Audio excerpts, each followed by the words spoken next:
Okay, so for our final segment, we're sticking with the NBA. We each have a few interesting topics that we want to share with you guys, and we'll start out with Mike. So, You like Lamelo Ball? Is the hype real or is he a bust? I'm all for the hype of Lamelo. I think that it's hard with the Hornets because it's a very guard-friendly team. They have Terry Rozier and Devontae Graham, so they already had two guards that were studs, so it's going to be tough to bring him into their rotation, but I think he's going to get good minutes. I don't know about him for Rookie of the Year because there's a lot of top candidates, but I think he's going to be really good, and I think that he'll probably be the best of the three brothers. Okay. I mean, I could see him being better than Lonzo because he just wasn't what he was, but I still think Lonzo's a very good player. No, Lonzo's very good at what he does. Yeah, he's just not a scorer. Absolutely, for sure. You just use him for everything else, and he does everything else very well. Yeah. Manny, what do you got? What are you bringing to the table? I have the Nets are going to prove to be an overrated team and thought that Kevin would be here. So number 2 would be LaMelo Ball for Rookie of the Year. And number 3 would be the Chicago Bulls will be a number 8 team. Okay, talk about any of them. Oh, wait, are you going to... Or no, we're saying them all first? I got the James Harden situation where I think he should go, where he's probably going to go, and how he's... and that's pretty much it, where I think James Harden's going to end up. I got the Clippers drama, whether it be the Jerry West stuff or infighting, which that clearly has been happening, and then is Anthony Edwards really committed to basketball? Okay, cool. I'll just bring up a couple players, I think rookies to watch out for, or young players in year 2 or year 3 that are going to take a giant step forward this year. Guys to really keep on your radar in terms of fantasy. If you do fantasy basketball, I don't know, but just if you're a fan of the game, who to watch out for. Mike, do you want to start with anything random that you want to bring up about the NBA or? Yeah, we could talk about Rookie of the Year since we kind of started about it. I like Anthony Edwards. I think that he's going to be a scorer. The Timberwolves kind of lack that scoring now. I mean, they do have D'Lo, who's a stud, and Cat, but I think he's going to be a good guard to add to that team. Okay. What about other candidates around the league to watch out for, like rookies? Like I said earlier with Wiseman, I think that he's going to have a good season just because of all the veterans that he has around him. I mean, don't forget that they do have Wiggins at that small forward too, so he's been in the league at least, close to 10 years now probably like 8 years. Yeah, I think it's 6 or 7. Okay. Yeah. So it's crazy. There's a lot of veterans on that Warriors team, and they're all winners, so it's going to be. Sure, they got a lot of experience. Yeah. Now Anthony Edwards, you're saying. Oh, I don't believe in him. I really don't. I did hear what he said pre-draft. Yeah, the pre-draft football comments aren't very good. I've watched some of. Obviously, he just had that big preseason game. He had 17 or whatever. Yeah, I saw him hit 4 straight threes. Yeah, but you get hot, you get cold. Yeah. Most of the other times he's playing, when he's not hot or when he's not involved in the offense, he just kind of stands in the corner. And I feel like most of the Timberwolves' actions this year is going to be Cat and D'Lo pick and roll, which makes complete sense. That's what you want to do if you have those two guys. So I feel like he's just going to be left in the background, not getting as much shots as probably the Rookie of the Year should get, especially for someone who's as inefficient as he was. You know. Okay. And then, Manny, why do you think LaMelo is getting the Rookie of the Year? Just because this will be something the NBA pulls out of their ass. As I said before, what can go wrong will go wrong. Well, not in the NBA. What will go right can go right. And not only that, like in the NBA, like LaMelo Ball, or when the Lakers drafted Lonzo Ball, when they got the number 2. Right. You didn't let me finish. I wasn't even going to say that. I was going to say that they got the number 2 overall pick just because the NBA likes to suck the ball family's cock. So, Oh, yeah. Is that why LiAngelo was just cut from the Pistons? Did he really get cut? Yeah. He's not in the NBA anymore. Well, I mean, what was it? LeVar Ball said one of them wasn't going to make it to the NBA. So, again, that just proving they're sucking the Ball family's cock. So, yeah, LaMelo Ball. Well, watch, this dude he's gonna be like an NBA All-Star, finalist, MVP, all that stuff. You just watch right now. You just watch. Yeah, LaMelo. I will say, in Manny's mumbling nonsense, I do kind of see something that could possibly happen. I think LaMelo might win Rookie of the Year just for the storyline. Yeah. NBA's full of storylines. They love pushing narratives, and if they have a chance to put this super hyped prospect that everyone wants to watch as the Rookie of the Year front runner. It's going to sell more of everything. People are going to buy more jerseys. It's just, I think that's definitely helps. I mean, you can take that for what it's worth, but like last year, everyone was like Zion.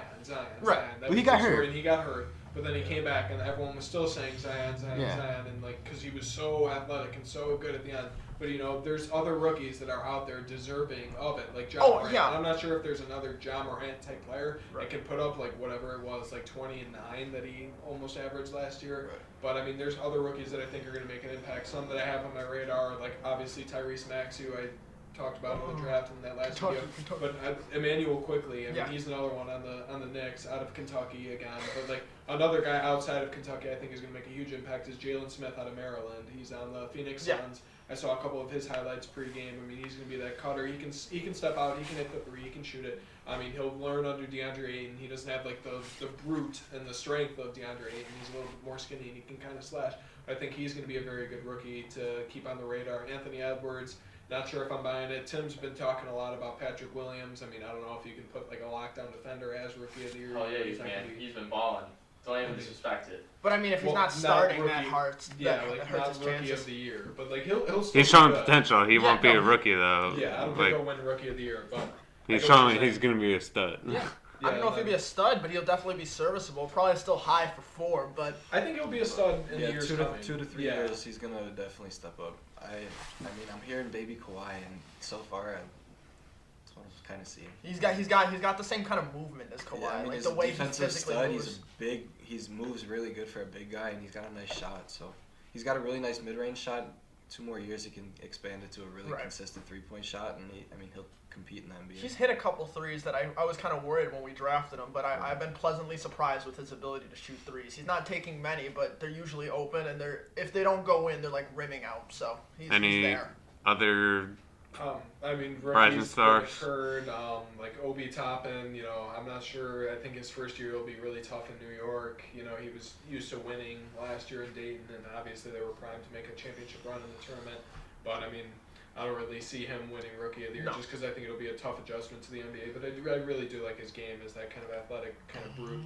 But other guys to watch, I've been like not so much rookies, but other guys to watch just around the league is Marvin Bagley. I talked about earlier in the show. I think this is the year where he really takes a step forward. I mean, we've seen De'Aaron Fox make huge strides on that Kings team. We've seen Buddy Hield kind of do it last year. I think this year is the year Bagley kind of gets incorporated into that, starts scoring more, starts rebounding, if he can stay healthy. Health is another big concern with Bagley. But I think this year he really takes a leap forward. I've been hearing Kobe White on the Bulls.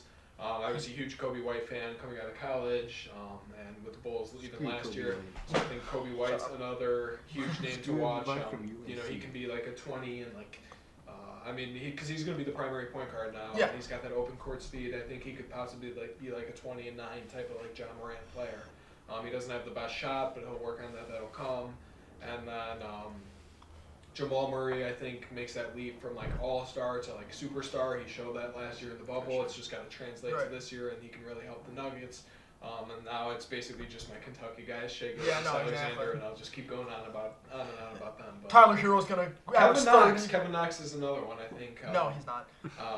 I think you still have a lot of potential to drag out of him. Again, the Knicks kind of hinder that, but I think eventually that'll be pulled out, and this might be the year that he really takes a big step forward. What about the Harden view? Yeah, Harden looks like he's definitely going to be in a Sixers jersey by the end of the season. Daryl Morey said he didn't put up Simmons, but everybody else says that Simmons is up for, says he's available, and I think that's more to save Daryl Morey's ass if they don't end up trading Simmons. And Simmons comes into his office like, you tried to trade me. Daryl Morey's like, I've openly said no the entire time. Okay, that makes sense. But I feel like if he does end up in the Sixers, that would probably be best for them because they get that James Harden. Embiid pick and roll, which few people in the league could stop. Sixers got, what is his name? Not Halliburton. Matisse Thybulle. Yeah. And he's a defensive wing stud that'll help cover whoever, help cover James Harden's ass on the wing. They got more shooting. Embiid's obviously locking down the paint, which does that's where James Harden thrives on defense. He's a great low post guard. But I mean, I feel like that's definitely the best place that he should end up, especially with Milwaukee taking Drew. I don't think that would work out the best. And there's too much movement and too much well-defined order for the Heat for James Harden. James Harden can play normal basketball, but he definitely thrives in ISO situations, which the Heat wouldn't give him. Okay. And then Manny, why are the Nets overrated? Because they are. I mean, there it is. as you said, KD. Yes, he does look pretty good in preseason. Looks real good. But I mean, okay, relax there, Jimmy. Calm her down. It's preseason. Like as I said before, you just want to see which rookies are gonna make the team or not. I want KD. We say this all the time. He's 31. Yeah, we just gotta wait and see. Yeah, how he does we say it all the time. What do you think of KD? I think he's gonna be a stud again. I think that him and Kyrie are gonna play really well together. They're both the big shot guy, so they're not gonna be lacking that big shot at all. I think that they're gonna be good consistently, and I think that Brooklyn has a good enough team around them. I'm not gonna say they have a great team around them, but I think they have a good enough team around them to make a deep playoff run, especially in the East. The Heat, like you said, they might be having a hangover season because. I think so.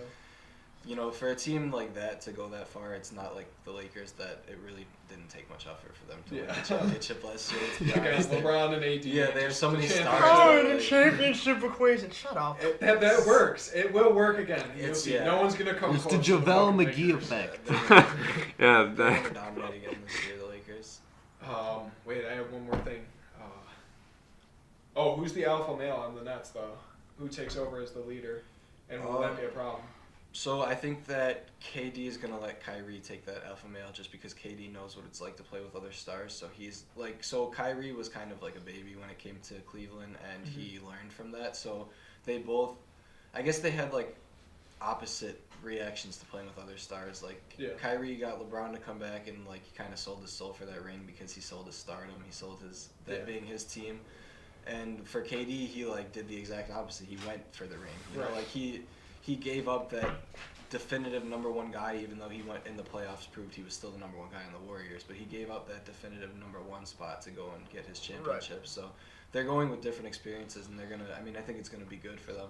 Now, do you think Kyrie can lead a team? Because we saw him kind of as the alpha in Boston, and I think you still had a good Boston crew. When Kyrie was out, they went on that deep playoff run, and they would have made the finals except for LeBron James. But back in 2018, I think that was. But I don't know if he can really lead a team. Yeah, I don't think so. I don't think he's going to be their leader, but I think that he can put up the front and KD can back it type thing. I feel I agree with you. KD will probably take the back seat as far as just who, people will say, oh, it's Kyrie's team with KD there. Right. But when it comes to big moments, when it comes to overall basketball talent, KD is definitely the number one, and I think he should get that last shot. I don't know. I'd give it to Kyrie, to be honest, just because of the clutch factor. They're both clutch, yeah. Are you saying Kevin Durant's not clutch? Not as Kyrie. Let's be honest. Kyrie is more clutch than KD.